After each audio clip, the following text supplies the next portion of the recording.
What if ang credit limit mo ay 351,000 pero ang sinisingil sa'yo ay 534,000? Ay, ang sakit niyan. Kung gusto nyo malaman paano maiwasan to, you got to watch this video. Videos that will make you wealthy and debt-free.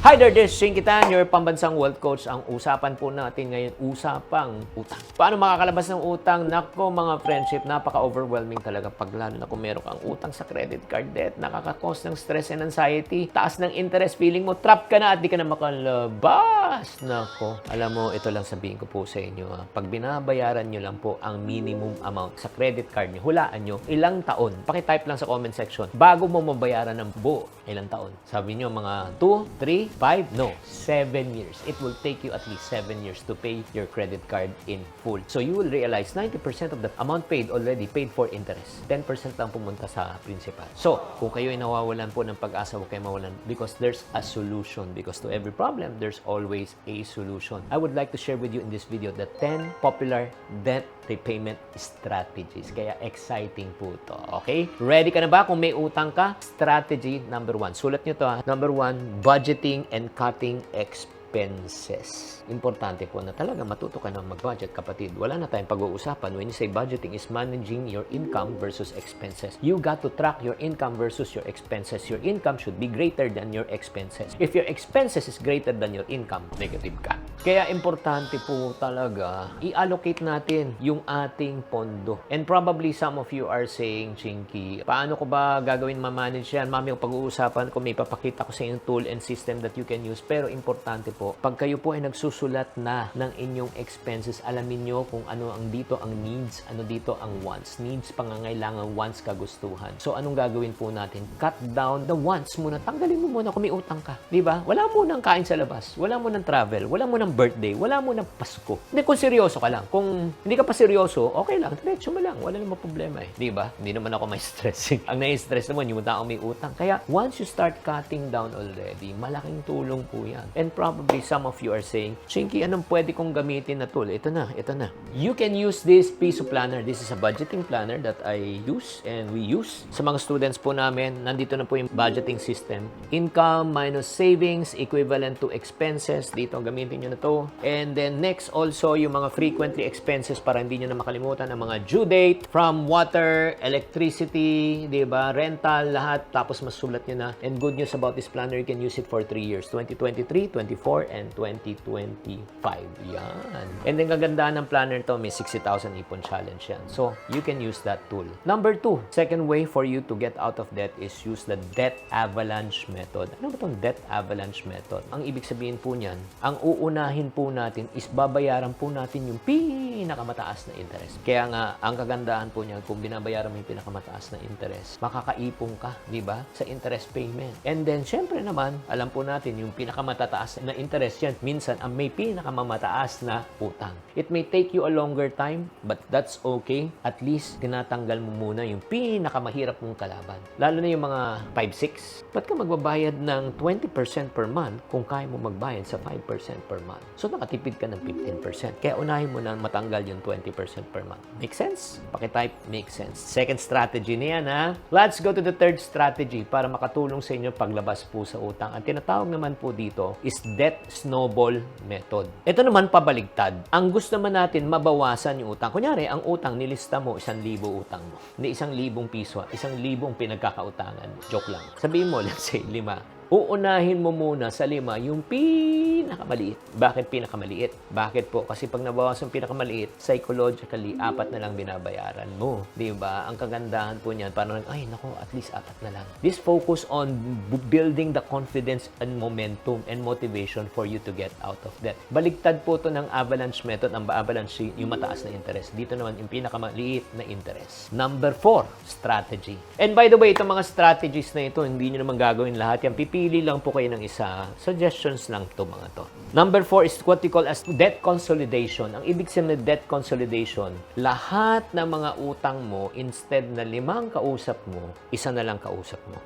But I do suggest, ito lang po, gagamitin lang natin itong debt consolidation method if this is your last. Hindi ka mangungutang para pambayad ng isang utang, mangungutang ulit pambayad ng utang, that will not solve the problem. Bakit po? You cannot solve a permanent problem with a temporary solution. You can solve a permanent problem with a permanent solution. Ito po ginagawa po natin. The reason why gusto na natin isa lang nakausap para hindi na 5 kausap mo, hindi ka may stress. Di ba? Nagigets nyo? Yan ang debt consolidation. And then number 5, ang pwede natin gawin para makabayad talaga tayo sa utang is negotiation. Kailangan mong makipag-usap. Kailangan mong humarap. Hindi mo pwedeng iwasan ang mga taong pinagkakautangan mo. Alam mo, ang pinakamahirap niyan, yung ikaw na may utang, ikaw pa nagtatago, ikaw pa umiiwas. Anong pakiramdam? May taong may utang sa'yo, sila pa umiiwas. Di ba ang hirap? Pero ang kagandahan niyan, kung ikaw willing ka makipagharap sa tao at makipag-usap, you humble yourself. Sabihin mo talagang hindi ko kaya talaga magbayad, ito lang kaya ko. Paano ako makakabayad? Paano kita matutulungan? Di ba? Ika nga gagaan ng kalooban. Ito nga, importante yun na negotiate for lower rates, tanggalin na siguro sana yung mga interest or putulin na yung interest hanggang dito na lang, tapos ito na yung babayaran ko. Gets nyo?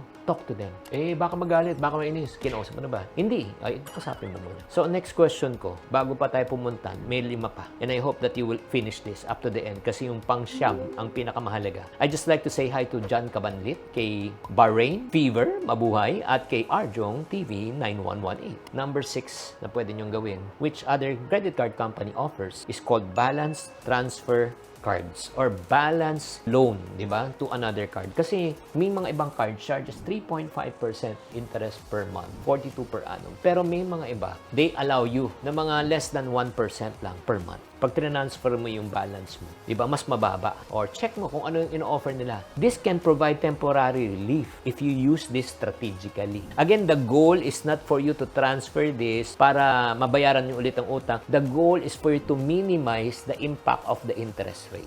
Number 7 strategy na probably na hindi mo pinapansin that can help you, kapatid. Sell assets. Sell any used items, unused items. Sell your car, sell your jewelry, sell your watch, sell your cellphone. Kahit ano, ibenta mo na. Di ba? Pag may nabenta ka, anong gagawin mo sa pera? Bayad mo sa utang. Ang kagandahan dito, like for example, kung may credit card debt ka, 42%, mayroon kang jewelry, benta mo. Kahit benta mo palugi, ibayad mo, kumita ang jewelry mo ng 42%.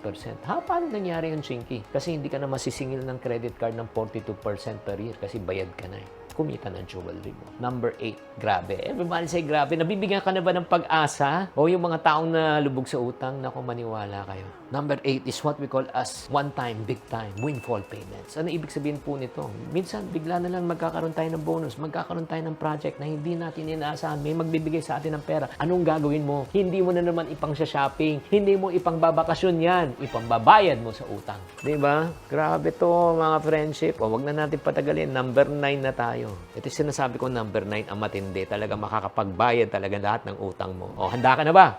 Number 9. Ito talaga ang pinaka-best na solution. Increasing income. Seek additional income. Sideline. Part-time.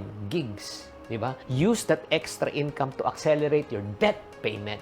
Woo! Grabe naman yan, mga friendship. Pag kumita ka ng dagdag, again, huwag mo i-change ang lifestyle mo. Bayaran mo agad yung utang mo. Pag kumita ka ng 50,000, bayad agad ng utang. 100,000, bayad agad ng utang. And last but not the least, which I don't recommend. Kasi pag ginawa mo to, hindi ka na makakabangon. Mahirapan ka magbangon. Bankruptcy. Legal process to discharge lahat ng mga utang mo. Pero ang problema, pag kumalat yan sa society, mahirapan ka na magnegosyo. Kasi wala ka na nga utang, kasi wala kang moral responsibility or legal responsibility.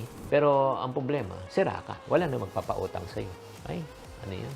Tatakbuhan ka lang yan. Kaya nga, mga friendship, sa 10, check nyo to. Grabe to. Kaya nga, para sa mga taong lubog sa utang, huwag kayo mawalan ng pag-asa. Tignan nyo, sa 10 na ito, marami na ako natulungan, katulad ni Cynthia Felisa. Isa akong ipunaryo na nakaipon ng unti-unti, nakalabas ako sa 4 million lang naman. 4 million na naman kanyang pinagkakautangan. Isang ipunaryo, totally debt-free, paid house and lot at the age of 24. Sino to? Si Mary Pearl. O, diba? Grabe naman. Ito naman, isang kaipunaryo nakabayad ng utang ng 43,000 peso, si Gayan Mandoniedo. Oh, grabe naman. Oh, hindi pa ba to sapat? Sa 10 na yan?